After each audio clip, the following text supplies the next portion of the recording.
Hello, ladies and gentlemen. AmazeBoy91 here with my friend CallSignSuitcase. Yo.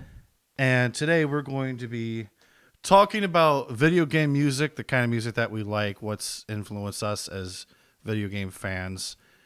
And I was originally going to do just one game per franchise, but it's kind of difficult. So I figured just do the whole franchise, and I'm probably gonna do like 3 different ones. Yeah. And you also have Yeah, I've 3. got a couple myself. So let's start off here. I'll start with my first one. So it's kind of a controversial series. Okay. What do you The got? Sonic the Hedgehog series. Yeah. Music in Sonic is it's got its ups and its downs. I think there's very few songs in Sonic history that miss. Very few. But most of them are bangers. Like even if the game isn't the greatest, some of the songs are fantastic. Yes. Like '06 is an awful game, but like His World, I think His World comes from '06. His Yep. World is really That good. is a good It's song. a good song for an awful game. Yeah, I like the instrumental on that one too. And that's what's insane about Sonic, because like you said, there's so many ups and downs from like this game is good, this game is bad. But I think there's so many songs that kick ass. Well, I mean, you got like Live and Learn. Sonic Adventure 1 and 2. People probably rip my nuts off for saying this one, but Sonic Heroes. I liked a lot of the music from that game. Dude, I grew up on Sonic Adventure 1 and 2. And especially like Sonic's theme song from Sonic Adventure. Yeah. I want to learn that song so bad on guitar. I actually started trying to learn that you song. do good guitar work, Chief. You'd be able to get it. There's actually a lot of parts to that song, but it's just, even back in like the Genesis era, there were so many great songs from those original Sonic Yeah, games. exactly. I know what you're talking about. But I mean, you can't compete with the original Green Hill Zone. Like that's just classic Sonic. exactly. So I did one. Would you like to do one? Yeah, sure. One of my series that I draw a lot of inspiration from is Final Fantasy.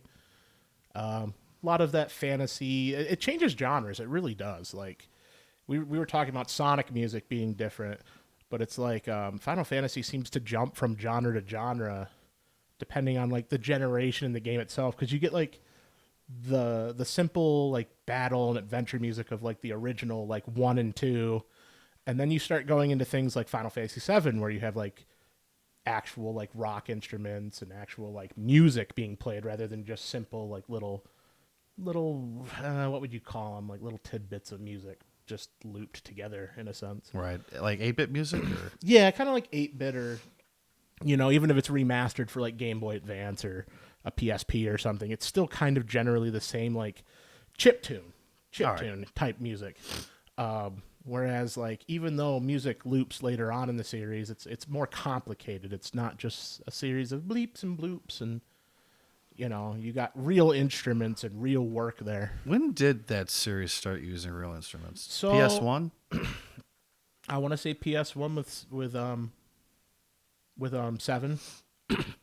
But I think even before then they had like a lot of, and it's crazy when you look at a lot of music from like the SNES era, there actually is a lot of instrumental work put into it, but because it's decompressed, or it's not decompressed, I'm stupid, because it's compressed, it sounds the way it does. So Right. there are real instruments behind a lot of that music, especially if you listen to like remastered or rebuilt pieces of music where they take the compression out of it and you hear like what it was really supposed to sound like.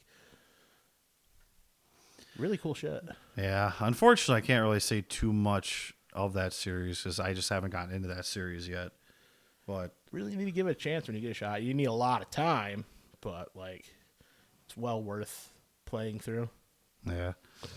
So you said what? Final Fantasy 6 or which one did you say? 6 is probably my favorite. Well, I'd have to say 9 is my favorite Final Fantasy, like story wise, and music. There's a lot of good music in 9, but 6 was just a masterpiece of a game. Very long game. No spoilers, but like it's one of the only Final Fantasies where a villain says, "I'm gonna do something," and he does it. Effectively the villain of the game says, "I'm going to cause the destruction of the world," and he pretty much does. He turns the world into like a post-apocalyptic, bullshit shit show. Shit. Yeah, and then he becomes a god, and then you fight him. Very cool. Nice. Oh, let's see here. Second series that I got. You ever played any of the Rayman games? Played quite a few of the Rayman games. I think Rayman, the Rayman series as a whole, consistently has good music. Yeah, I agree with you. Now, since you played a lot of them, have you played the first one? Was the first one technically the one that they like re-released on the Game Boy Advance? Yeah. Yeah, so Rayman technically, Advance. yes, I have, but That one, unfortunately, was like they didn't have all of the music in it from like the PS1 version. yeah, because obviously you can't take a PS1 game's music and easily throw it into a speaker system that's made for, again, bleeps and bloops, that sort of thing. But with the Rayman series, I started with the first one. Yeah. And if you ever like put it into a CD player and just listen to it and just close your eyes and listen to it, you can hear, like, they have not only the sound effects and stuff, but they have full orchestras behind everything. Yeah. And this is back when games were starting to just get onto CDs. So Exactly. I sat there and just listened to it, and you can just like picture what it like a jungle looks like or what Bandland looks like.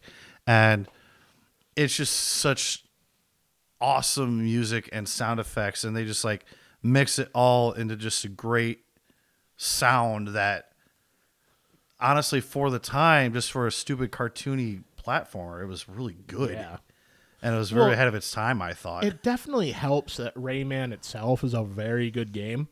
So, and the music just adds that whimsical. It's got that mixture of like whimsical, bouncy feel to it. Mm-hmm. So you're like, yeah, this is fun. We're having a great time. I'm throwing my fist halfway across the screen. Oh, I just hit that guy in the nuts. That don't look good, Chief. Funny story about that game. When I first played it on PC, I never knew how to get past the first world, the forest world. Because up until that point, it was all like bouncy, da-da-da-da, all happy jungle forest stuff. And then when you get to the mosquito boss fight, all of a sudden you're just hard rock guitar, da-da-da-da-da-da-da-da. Yeah. Like, as a kid, that scared the shit out of me. I was like, I don't want to do this. And my mom's like, honey, what's wrong? It's like, I'm going to kill myself. It's like, no, don't kill yourself. I don't mean in real life. I mean in the game. And I just like, for the longest time, I could never get past that boss fight. But that shows, even from a young age, that shows like The music is influential. exactly. Into The music gameplay. can really hit you in a certain way. You're like, oh shit, this is serious now. Yeah. And it really shows that this is a boss fight. I got to fight. I know that we have set things we're going to talk about, but I do have to bring this up off the side. You mentioned that story for yourself. My game story for that was Super Mario World. The first time I hit a castle, I was 5 years old, like little me, and I was scared of the castle. Which, to be fair, if you've heard Super Mario World's castle theme, then like, I'm gonna say this, and again, this might be another hot take. Bowser's castle theme in Super Mario World, best Bowser's theme, best one. It fits it with the limited strength that they could put into the SNES for music. Fuck, they just hit the feeling of walking into that fortress. That's true. No, when you think about it, because like you said, when you walk into it, all of a sudden it's just serious and diabolical. And especially when you walk up to the door and it goes, and then you walk in and it starts, it's just like, oh, crispy. True. That is nothing crispy. But that's my, I was a little child. I'm scared of video games. No, but going on to Rayman 2. Rayman 2 has really good music in it, but it's a lot more moody. Have you ever played Rayman 2? I've never played Rayman 2. I've played Hoodlum Havoc, which I can see where you're going with Hoodlum Havoc. It goes from the bouncier feel to more of like, it has some goofy moments, but it definitely has more tension put into the music as well. You really feel like you're having fights, and Obviously it goes from the side scroller to the 3D genre. I don't know if 2 goes to the 3D genre either. 2 is all 3D. I'm gonna have to look it up and watch it. So with 2, that was where Captain Razorbeard enslaves everybody. Okay. And all these pirate robots are taking over. Oh, it's the pirate destroying everything. So everybody's like lost and hopeless. And like at the beginning of the game, it's just a dark tone with these pirate ships looming over everybody. Yeah. And you see people in cages like crying out for help and crying. And at the beginning, they throw Glowbox into a cage with Rayman, and Rayman's like, Glowbox, I think this is the end. I don't have any more powers, and this is it. And the music sets the tone at the beginning. Yeah. And it doesn't have as much creativeness as the first one, in my opinion, but it still has really good music in it. Yeah. Well, like you said, it's always about driving a tone. And to me, music makes a story. So, like, a game could have bad graphics, or what people would call bad graphics. I really haven't played a game in my life where I've gone, oh, this looks awful. But, like, you could have bad looks, but if you have a banger soundtrack and good writing, that's a good game to me. Exactly. And I can keep going on with the Rayman games, but we got to keep moving on here too. So, your second game, my friend. Well, I'll go with Pokemon next. I'll save my funny Project Moon rant until the very end, because that's going to be a rant. And Pokemon, we can actually talk about too. Pokemon, both of us know pretty heavily. So, I mean, like, I want to say Sapphire and Ruby, like, not even, and I'm probably another hot take moment. Not even the originals. I like the Omega Alpha music better. No, and I understand that because they actually remastered it and put what it's actually supposed to sound like compared to what it was in the Game Boy Advance. Also the Xenia theme. True, that is true. No, those are my favorite games in the series, and I don't care what anyone says. This is my hot take on it. I was sitting here waiting with it to the mic and just looking at you, waiting for you to look at me. But I think in Ruby, Sapphire, and Emerald, those are the games that had just consistently good music. Yeah. In everything. In the gym leaders, the wild battles. The gym leaders had a very good amount of tension to them without being too oppressive. The gym leader theme for that is my favorite. It's my favorite gym leader theme. Favorite champion theme, however. You know what I'm about to say. The best champion in the entire series is Cynthia. And you can't argue that. She really has... It's the best difficulty, best music, best character in general. Also, don't walk into the house in black and white. You're going to die. I found that out the hard way. Da-dun, da-dun, da-dun. No, that's true, though. I didn't beat the original Diamond and Pearl, but I did in Brilliant Diamond. Brilliant Diamond. And I had to level trump her. Yeah, she's... Just to have a chance. She has a team. You get through most of Diamond and Pearl, and you're like, wow, this is a fun game. And then you get to Cynthia, and it's just... Yeah, you're going to die. I have a bunch of very strong level, 70s. Have fun. Yeah. No, and funny thing is, my main problem was Garchomp. Oh, the Garchomp's devious. And I tried everything to try to throw at her, and it's That like, thing is no, nasty. Screw it. I'm just going to level trump her. I saw Well, I was 10, 15 levels ahead of her. If I remember right, that Garchomp is fast as shit, too, surprisingly. Mm-hmm. It's been a long time since I played Diamond and Pearl, so I can't remember.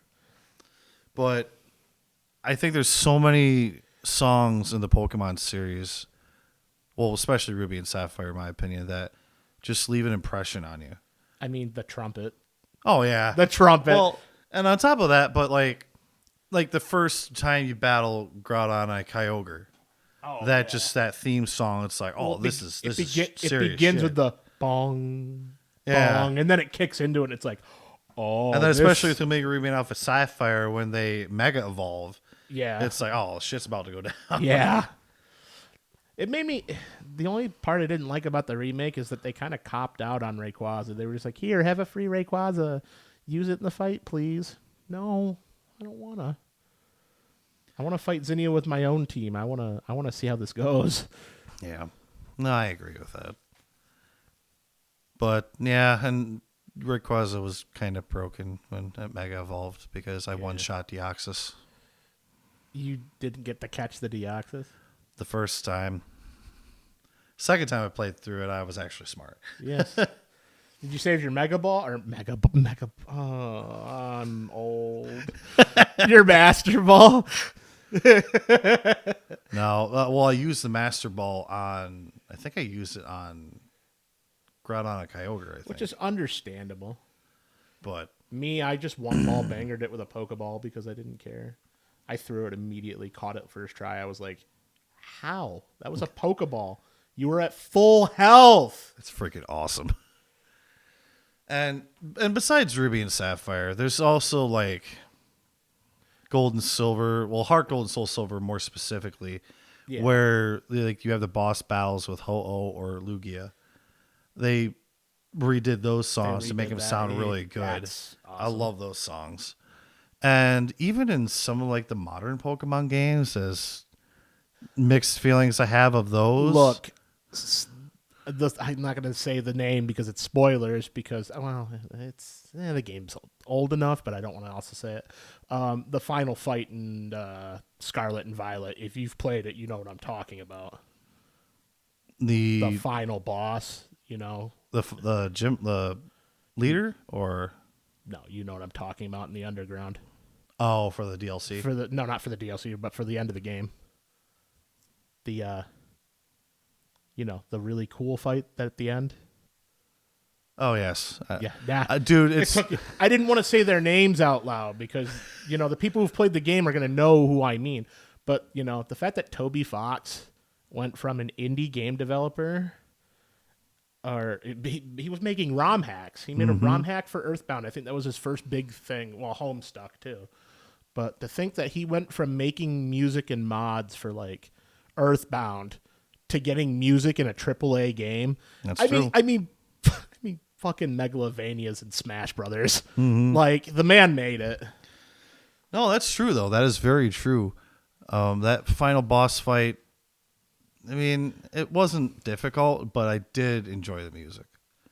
It was a bop. Actually, another song I really like in Sword and Shield. What was the guy's name? The guy with the white hair and the pink coat. I never played through. You didn't play through him? I went to the first Wilds area, did like 6 raids, went, wow, this is stupidly strong, and then quit playing because I had level 30s before I even touched the first. I was like, this is so stupid. I'm not doing this. So there's a character in Sword and Shield. I forgot the name, but he has white hair, has a pink coat, and the music's kind of like techno, but it's like kind of like a fast-paced, kind of pump you up kind of techno tune. Interesting. Okay. And I was like, I like this song. It's probably one of my favorite rival theme songs.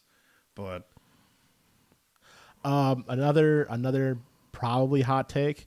I really enjoyed Sun and Moon for some of its music, but I will say my favorite track for Sun and Moon is Fighting Red or Blue because they have they give you a nice laid back version of that super tense. Like you've played Silver and Gold, you know what I'm talking about.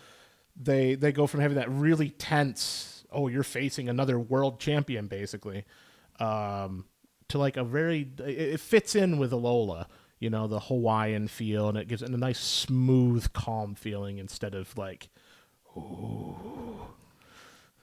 Don't give me that look. Ooh. I didn't even get to face either one of them. It's kind of randomized. The battle tree just decides, here's the person for you to fight. I fought like the bug dude like 10 times in a row once. And then he came up beside me. He's like, I'm going to be a doubles partner. I'm like, please don't. I can handle this with my team.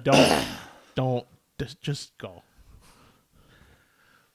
Well, we could probably keep going on about Pokemon games because there's so many great tunes from those games. Well, yeah. But my next one, last one, is now. Have you played any of the Red Dead Redemption games? Yeah. I played 1. I've played a little bit 2. All right, so you Redemption, yeah. All right, so you haven't beaten 2. I haven't, but I know what happens. Okay, I didn't want to say something like, I know dude. I know what happens either way. Okay, so Red Dead Redemption 1 and 2 are probably some of the greatest interpretations of being a cowboy in a video game anybody can ever make. Yeah, that's what it seems like to me, at least. I mean, with Rockstar, it's Rockstar. It's Rockstar. They put so much detail into their games that it's very accurate to what the real life history was, especially with the old out west of the turn of the century where technology is just coming in, outlaws are, dying out. They're starting to become a dying breed. Yeah, and even like with Red Dead 1, with how old that game is, still looks great on the 360. Like if you play it on an Xbox One or Series X, it still looks really good. And just the music in it really makes you feel like a badass cowboy about to you really do shoot and kill everybody. I will say though, when in Redemption though, there's in both games there's music where it completely changes the tone for a moment.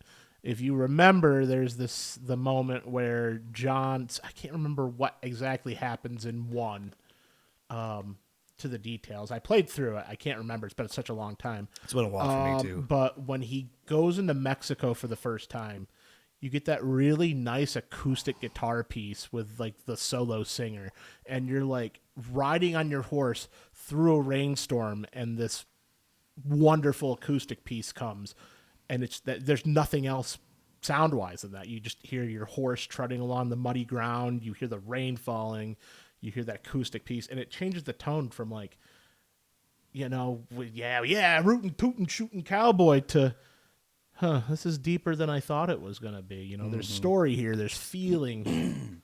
And it blows my mind on how Rockstar, just simple songs like that can actually really change your emotions just like that. And just immediately, just with the feeling and the rhythm and everything that they put into it. Now, I think there's more memorable tunes in Red Dead 2 than 1. Oh, yeah. Especially it is basically the end of the game, where John is building his house. Have you heard that song, the house building thing? I fucking love that song, dude. Oh, I love that song. And it's like every time I work on my house, something like that, I want that song playing. You should just blare it through your speakers. Yes. But even with like the ending of the game, even before the big events that happened with Arthur, where he tells the rest of the girls of the gang to go on their horse and leave. Yeah.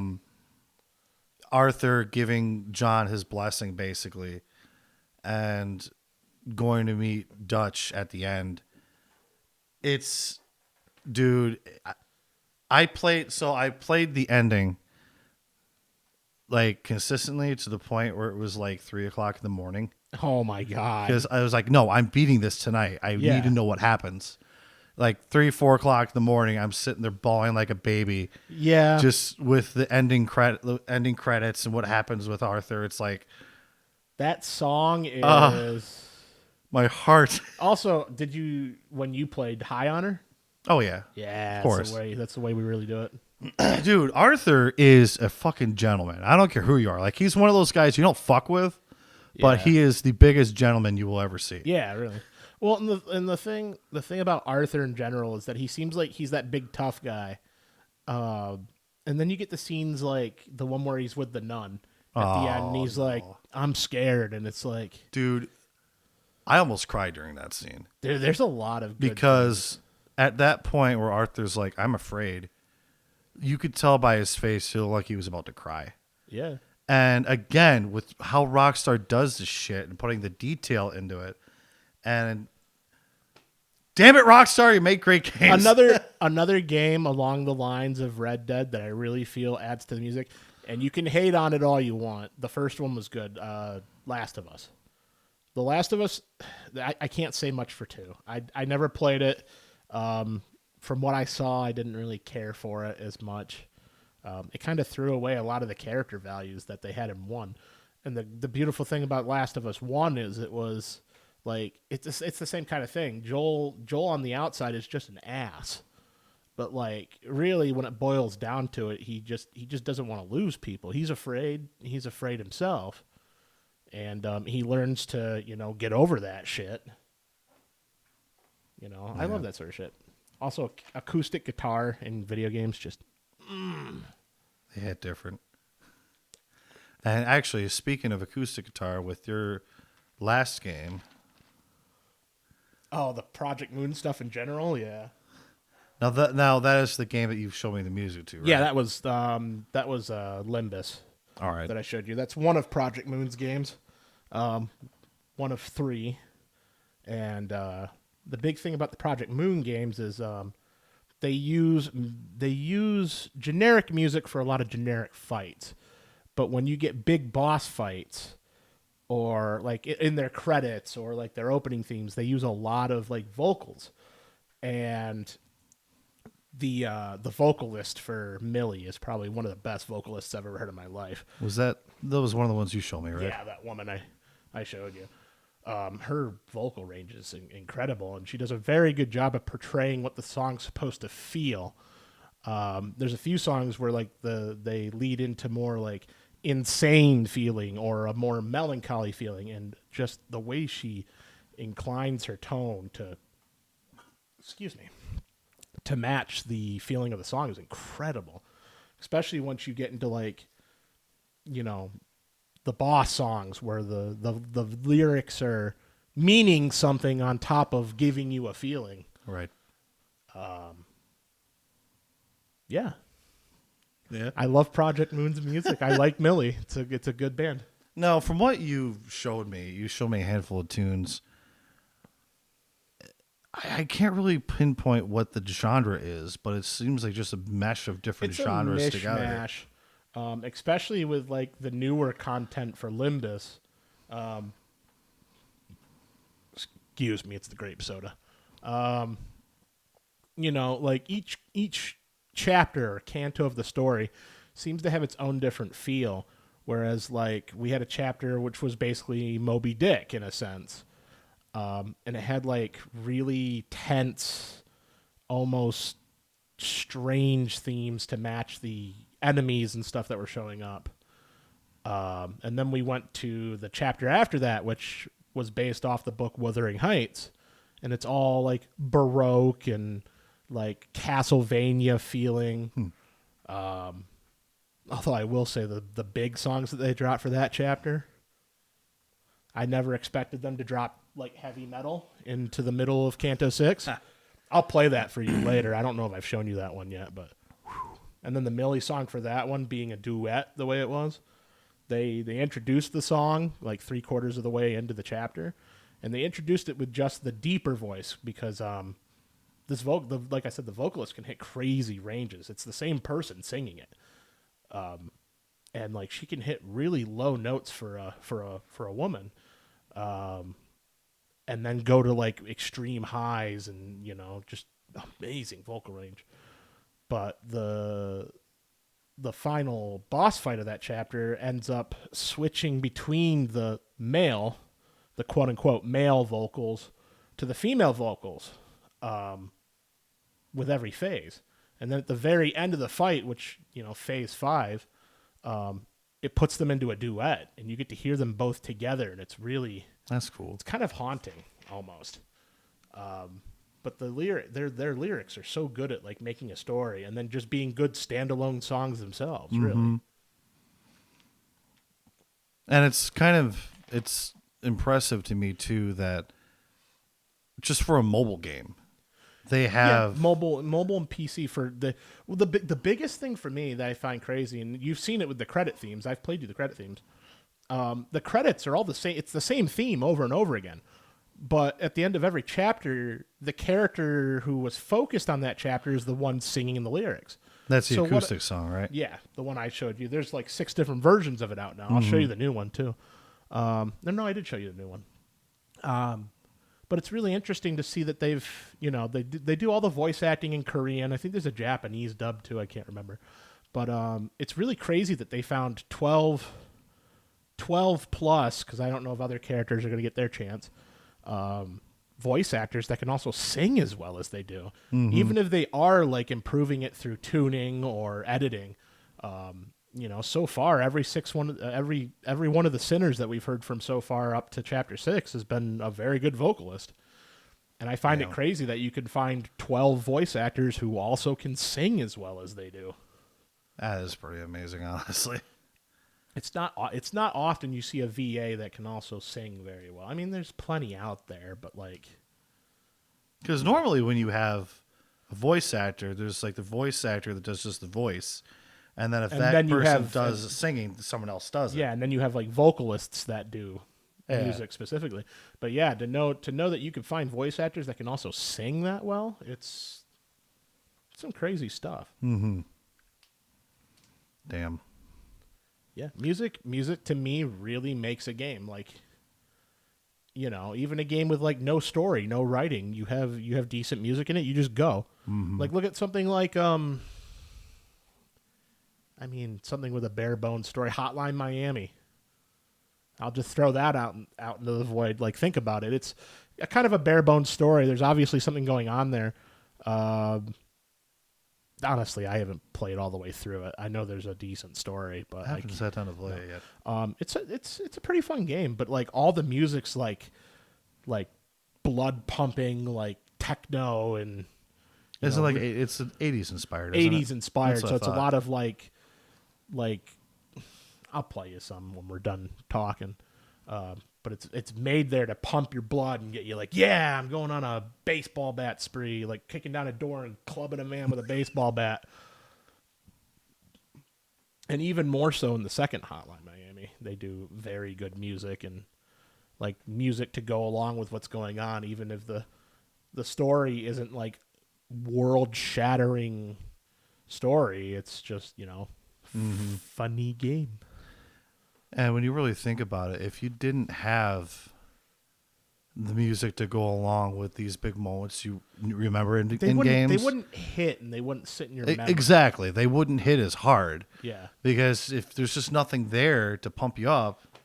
Or to make you feel. Yeah.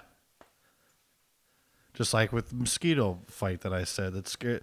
If that wasn't there. But yeah.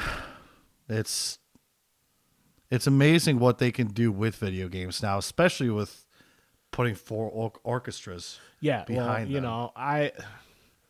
Going back to like the Mario things that we were talking about for a little bit, once Mario started getting more of an orchestra behind him instead of just like more electronic music, Galaxy probably had some of the best music in the series. Now, I have not played through that fully. You haven't played through the original Galaxy all the way? I have not.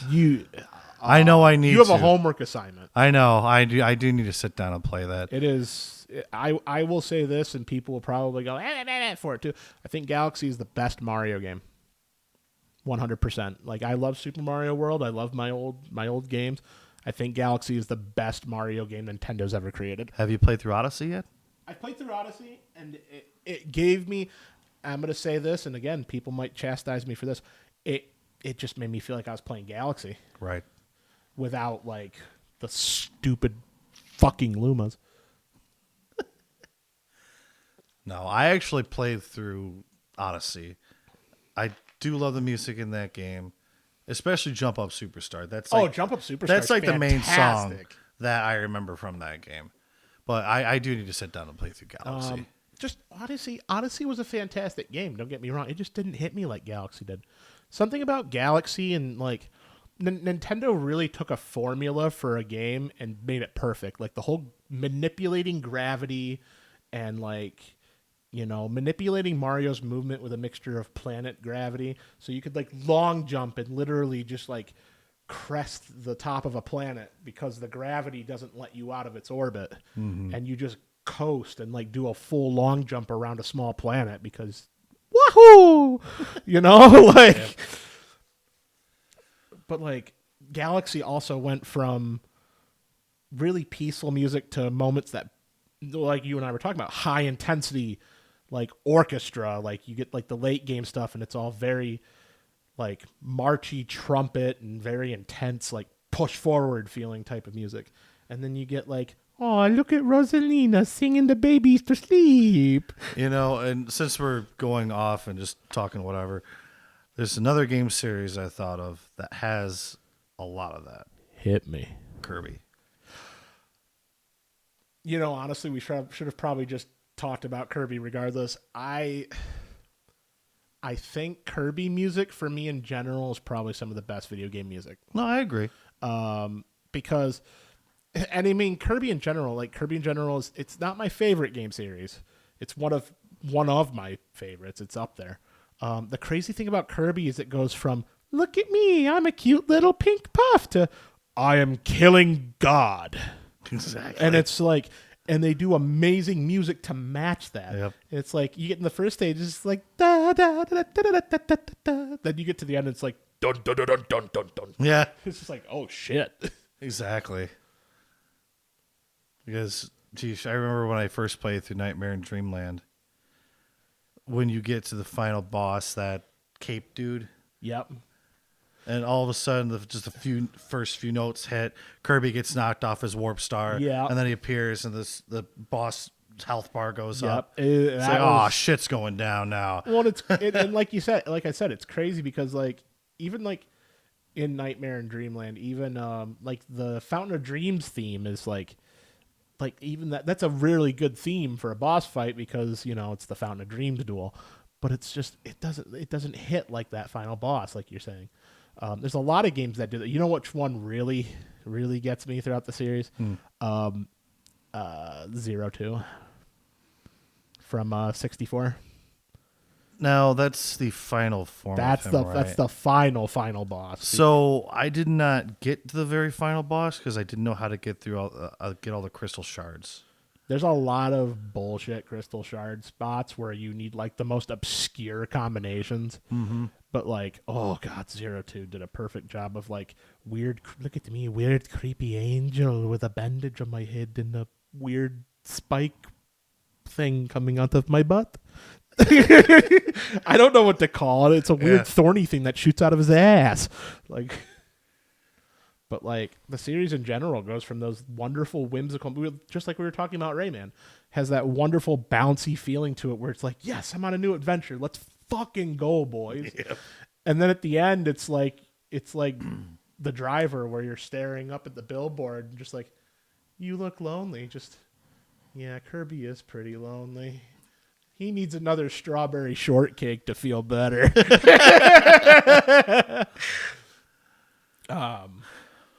But like game-wise specifically for Kirby, I think one of my favorite games for music was Triple Deluxe. That did have some good music. That had some really good music, and then that wasn't the one with Sectonia. Which one was the one with Sectonia? That was the one after. I don't remember the boss fight. I don't remember the boss's names. Was it Triple Deluxe was with the bee chick, I think. Yes, that's what I'm talking about then. Okay. Triple Deluxe. I love the ending to that too. That was awesome. That's fantastic. But like anytime you get like DDD themes or the final boss themes for Kirby are really slappers most of the time. Mm-hmm.